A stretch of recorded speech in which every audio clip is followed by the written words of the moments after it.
सरस्वती शिशु विद्या मंदिर सभापति महोदय निवेदन कर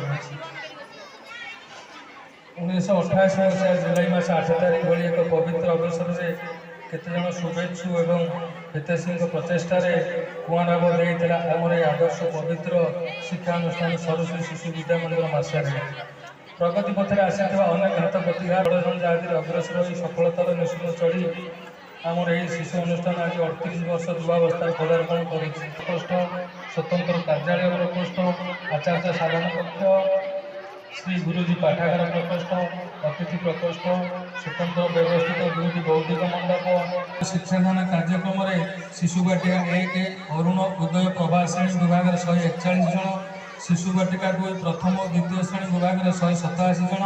शिशु मंदिर तृतीय चतुर्थ और पंचम श्रेणी विभाग 293 जन और विद्या मंदिर षष्ठ श्रेणी दशम श्रेणी पर्यंत विभाग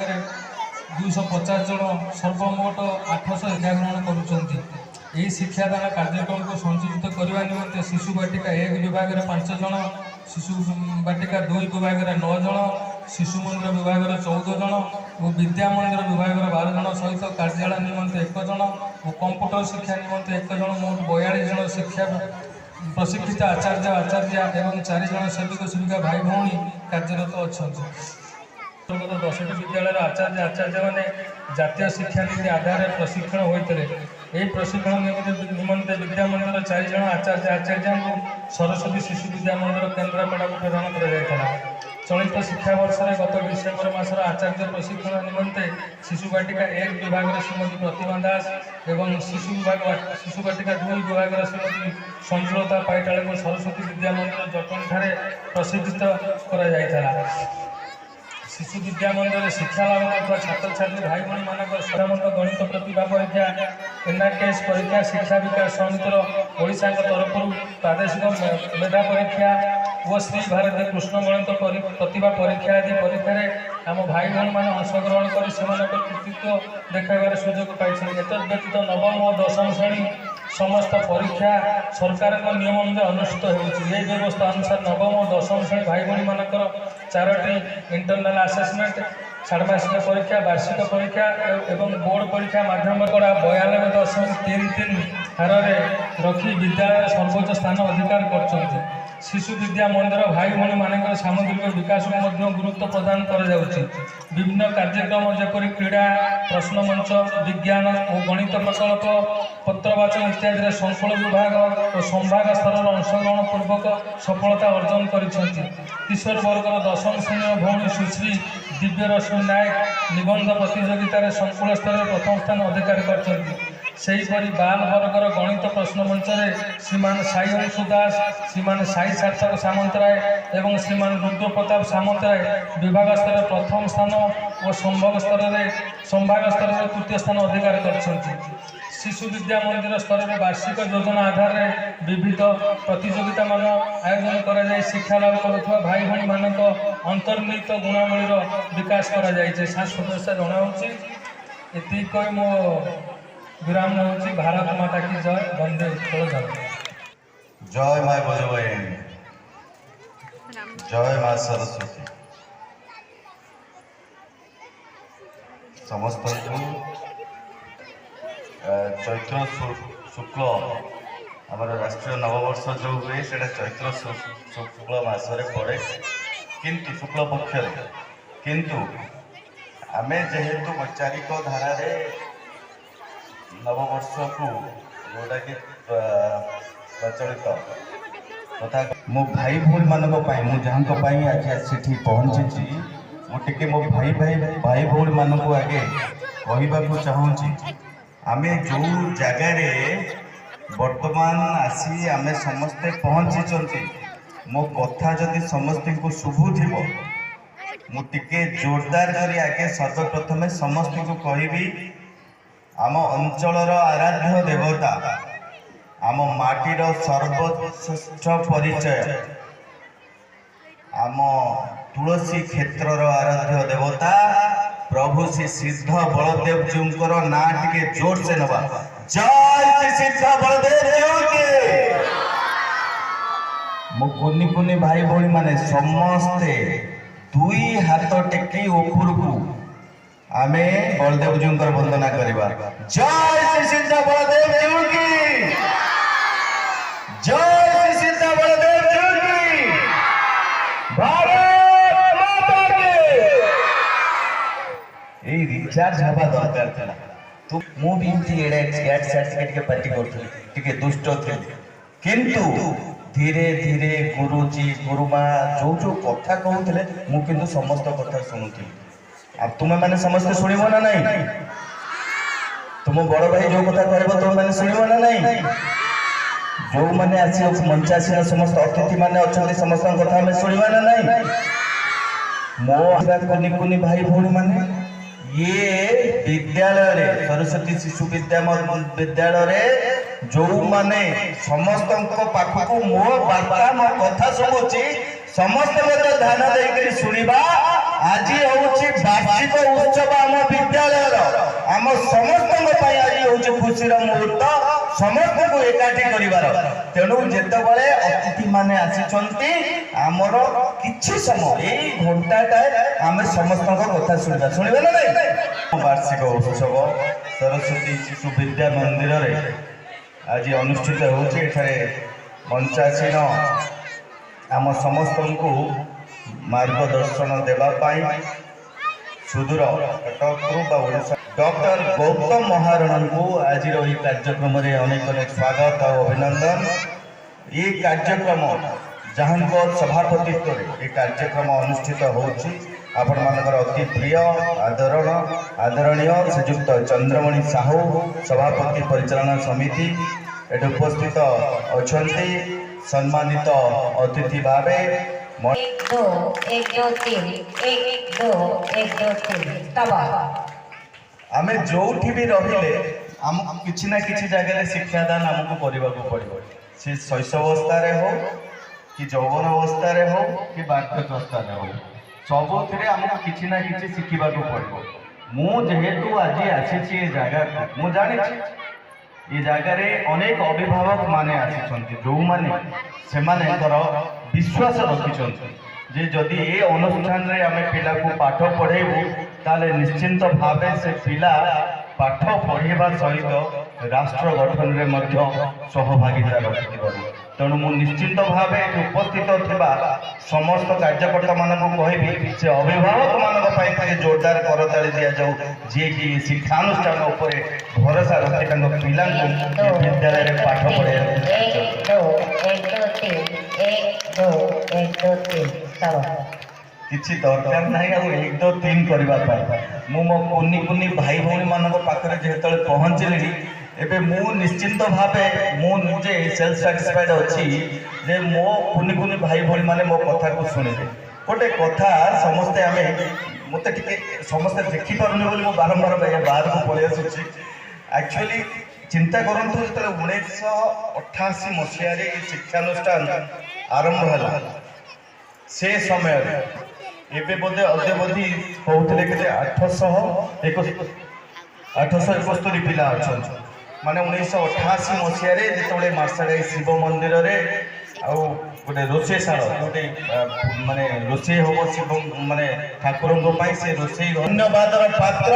जो माने चिंता कले कि मो अंचल विकास करने ये जगह ये शिक्षानुष्ठान कथा नहीं एठी गोटे प्रतिष्ठा कर। तेणु आम समस्त दायित्व रोचे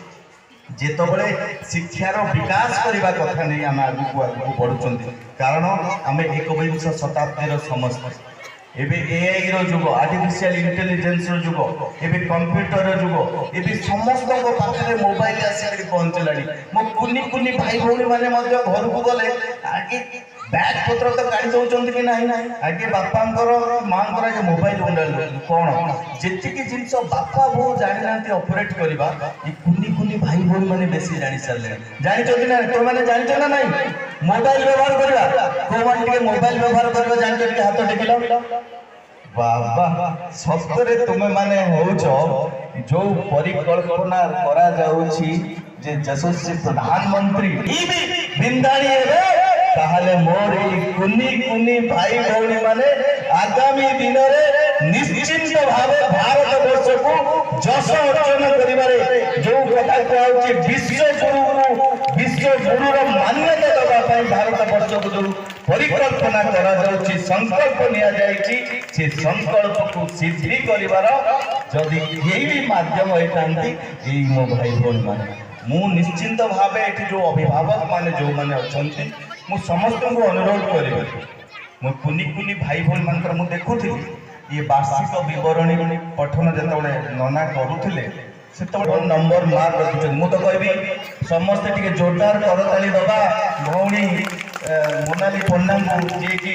554 ନମ୍ବର 92.33%। ଏଠି ଛୋଟ କଥା ନୁହଁ। କିନ୍ତୁ ମୁଁ ଏଠି ଗୋଟେ କଥା କହିବି ଅଭିଭାବକ ମାନେ ଯେଉଁମାନେ ଅଛନ୍ତି ଆମେ ଏ ମାର୍କ ପଛରେ ଆଉ ଦୌଡ଼ିବା ନାହିଁ। ନିଶ୍ଚିନ୍ତ ଭାବେ ଆମ ପିଲାମାନେ ଭଲ କରିବେ। ଆଜିର ପିଲା ସମସ୍ତେ ସବୁଥିରେ ଭଲ କରୁଛନ୍ତି। ଆମେ ପାଠ ବ୍ୟତୀତ ବି ମଧ୍ୟ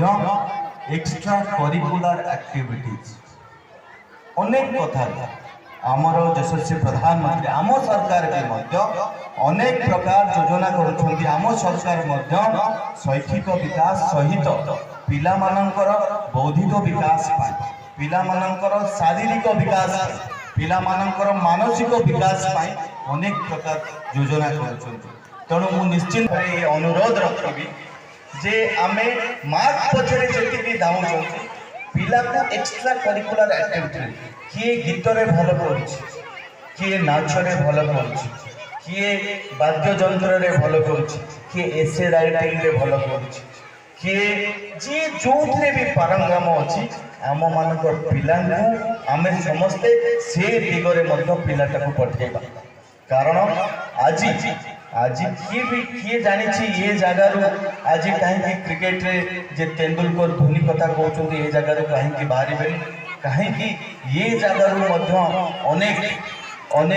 ମୋ କଥା କହୁଥିଲେ ଏଠି ଆବଶ୍ୟକ ଶ୍ରେଣୀ ଗୃହ କଥା ନେଇ ନିଶ୍ଚିନ୍ତ ଭାବେ ଏ ଦିଗରେ ବିଚାର କରାଯିବ। ଯେତେବେଳେ ଶିକ୍ଷାର ବିକାଶ କରିବା କଥା ନେଇକରି ଚିନ୍ତା କରାଯାଉଛି ସେତେବେଳେ ସରକାର ସବୁ କଥାରେ ନେଇକରି ତତ୍ପର ଅଛନ୍ତି। କାରଣ ଆମେ ଯେଉଁ ଜାଗାରେ ଆଜି ଶିକ୍ଷାଦାନ କରୁଛନ୍ତି ସ୍ୱରର ଦେବୀ ବିଦ୍ୟାଦାୟିନୀ, ସଙ୍ଗୀତର ଦେବୀ ବିଦ୍ୟାଦାୟିନୀ ମା ସରସ୍ୱତୀଙ୍କ ବିଦ୍ୟା ମନ୍ଦିରରେ ଆମେ ସମସ୍ତେ ପଢୁଛନ୍ତି। ନିଶ୍ଚିତ ଭାବେ ଶିକ୍ଷାର ବିକାଶ କରିବା ପାଇଁ ଯାହା ପଦକ୍ଷେପ ନେବାକୁ ପଡ଼ିବ ଆପଣମାନଙ୍କ ସହିତ ଏ ବିଦ୍ୟାଳୟ ସହିତ ଏ ସରକାର ଅଛନ୍ତି, ମୁଁ ବି ଅଛି, ଆମେ ସମସ୍ତେ ଅଛୁ। ମୋ ଭାଇ ଭଉଣୀ ମାନେ କେମିତି ଆଗାମୀ ଦିନରେ ସେମାନଙ୍କର ଶିକ୍ଷାର ବିକାଶ ପାଇଁ ଏ ଜାଗାରେ ଭୌତିକ ବିକାଶ ହେବ, ସେମାନଙ୍କର ଶୈକ୍ଷିକ ବିକାଶ ହେବ, ସେ ଦିଗରେ ନିଶ୍ଚିନ୍ତ କରାଯିବ। ତତ୍ସହିତ ଆଉ ଗୋଟେ କଥା ମଧ୍ୟ ମୁଁ ଦେଖିବାକୁ ପାଇଲି ଏ ବିବରଣୀ ପଢ଼ିବା ଭିତରେ ଗୋଟେ କଥା ସେ ଏଥିରେ ମେନସନ୍ କରୁଥିଲେ ଯେ ଏଠି ଅନେକ କଥା ଇଏ ଜାଗାରେ ନିଶ୍ଚିନ୍ତ ଭାବେ ଆମେ ଅନେକ ମହାପୁରୁଷଙ୍କ କଥା ପଢ଼ୁଛନ୍ତି। ସେ ବିବରଣୀ ପଢ଼ିଲା ବେଳେ ସେ କହିଲେ ଯେ ଆଗକୁ ଗୋଟେ କାର୍ଯ୍ୟକ୍ରମ ଅନୁଷ୍ଠିତ ହେବ। ସେ କାର୍ଯ୍ୟକ୍ରମ ହେଉଛି ଜେଜେ ବାପା ଆଉ ଜେଜେମା ସମ୍ମିଳନୀ। ବହୁତ ବଢ଼ିଆ କଥା, ନିଶ୍ଚିନ୍ତ ଭାବେ ଇଏ ଗୋଟେ ମର୍ମସ୍ପର୍ଶୀ କଥା। କାରଣ ଆମେ ଶୈଶବାବସ୍ଥାରେ ସମସ୍ତେ ଆମେ ଯେତେବେଳେ ଛୋଟ ଥାଉ ଆମକୁ ସମସ୍ତଙ୍କୁ ଗଢ଼ି ତୋଳି ବାପ ମାଙ୍କ ପରେ ଆଉ ଯଦି କେହି ଥାଆନ୍ତି ସିଏ ହେଉଛନ୍ତି ଜେଜେମା ଆଉ ଜେଜେବାପା। ତେଣୁ ଆମ ସମସ୍ତଙ୍କର ଦାୟିତ୍ୱ ରହୁଛି ଏବେ ସେଇ କଥାକୁ ମନେ ପକାଇବାକୁ, ସେ କଥାକୁ ଖୋଜିବାକୁ। କେତେ ଖୁସି ହେବେ ତାଙ୍କ କଥା ଟିକେ ଚିନ୍ତା କଲେ ଯେତେବେଳେ ସେ ଦେଖିବେ ତାଙ୍କ ଛୁଆର ପ୍ରତିଛବି ତାଙ୍କର ପୁଅ ଝିଅ ଭିତରେ, ମାନେ ବାପା ମାଙ୍କର ପିଲା ତାଙ୍କର ପିଲା, ଯେତେବେଳେ ସେମାନଙ୍କ ଭିତରେ ଏ ତିନି ପିଢ଼ିକୁ ଆପଣମାନେ ଏକତ୍ରିତ କରି ଗୋଟେ ଜାଗାରେ ସମ୍ମିଳନୀ କରେଇବେ, ୟାଠାରୁ ଆଉ କିଛି ଭଲ କଥା ହେଇପାରେ ନାହିଁ। ତେଣୁ ନିଶ୍ଚିନ୍ତ ଭାବେ ସାଧୁବାଦ କଥା ଆପଣମାନେ ଯେଉଁ କଥା କହୁଛନ୍ତି ନିଶ୍ଚିନ୍ତ ଭାବେ ଗୋଟେ ମର୍ମସ୍ପର୍ଶୀ କଥା। ଜେଜେ ମା ଜେଜେ ବାପାଙ୍କର ସମ୍ମିଳନୀ ମୁଁ ତ ନିଶ୍ଚିନ୍ତ ଭାବେ ଯେବେ ଆପଣମାନେ ସେ ସମ୍ମିଳନୀ କରିବେ ମୋତେ ବି ସେ ସମୟରେ ଟିକେ ଡାକିବେ, ତାକି ମୁଁ ବି ମଧ୍ୟ ସେ ତିନି ପିଢ଼ି ସହିତ ମୁଁ ଟିକେ ସମ୍ପର୍କ ଯୋଡ଼ିବାକୁ ଚାହୁଁଛି। ମୁଁ ସେ ପୁରୁଣା ସ୍ମୃତିକୁ ମନେ ପକାଇବାକୁ ଚାହୁଁଛି। ଆଉ କିଛି ସ୍ମୃତି ମଧ୍ୟ ମୋ କୁନି କୁନି ଭାଇ ଭଉଣୀ ମାନଙ୍କୁ ମଧ୍ୟ ସେଥିରେ ବାଣ୍ଟିବାକୁ ଚାହୁଁଛି। ବହୁତ ବହୁତ ଧନ୍ୟବାଦ ସମସ୍ତଙ୍କୁ। ଆଜି ଏ ବାର୍ଷିକ ଉତ୍ସବରେ ଆପଣମାନେ ସମସ୍ତେ ମୋତେ ଏଠି ଡାକିଥିବାରୁ, ବିଶେଷ କରି ଏ ଅନୁଷ୍ଠାନର ସମସ୍ତ ଗୁରୁଜୀ ଗୁରୁମା ସଭାପତି ଯେଉଁମାନେ ଅଛନ୍ତି, ଅନେକ କଥା ଆପଣମାନଙ୍କୁ ଏବେ ମୁଖ୍ୟ ବକ୍ତା ମଧ୍ୟ ଆସିଛନ୍ତି କହିବେ, ଆମେ ସମସ୍ତେ ଟିକେ ଧୈର୍ଯ୍ୟର ସହିତ ଶୁଣିବା। ତତ୍ ସହିତ ସମସ୍ତଙ୍କୁ ମୋର ଯେଉଁ ଭାଇ ଭଉଣୀ ମାନେ ଏ ଆନୁଆଲ ଫଙ୍କସନରେ ସମସ୍ତେ ବିଭିନ୍ନ ପ୍ରତିଯୋଗିତାରେ ପ୍ରଥମ ଦ୍ୱିତୀୟ ତୃତୀୟ ଏମିତି ସ୍ଥାନ ପାଇକରି ସମସ୍ତେ କୃତକାର୍ଯ୍ୟ ହୋଇଛନ୍ତି, ସମସ୍ତଙ୍କୁ ଶୁଭେଚ୍ଛା ଜଣାଇବା ସହିତ ଯେଉଁମାନେ ଏ କାର୍ଯ୍ୟକ୍ରମରେ ପାର୍ଟିସିପେଟ୍ କରିଛନ୍ତି ମଧ୍ୟ ତାଙ୍କୁ ଆହୁରି ଅନେକ ଅନେକ ଶୁଭେଚ୍ଛା ଜଣାଇବା ସହିତ ମୁଁ ଏ ବାର୍ଷିକ ଉତ୍ସବରେ ତଥା ଏ ଇଂରାଜୀ ନବବର୍ଷରେ ପୁଣି ଥରେ ଆପଣମାନଙ୍କୁ ହାର୍ଦ୍ଦିକ ଶୁଭେଚ୍ଛା ଅଭିନନ୍ଦନ ଜଣାଉଛି। ପୁଣି ଥରେ ଆମେ ସମସ୍ତେ ଭାରତ ମାତାର ବନ୍ଦନା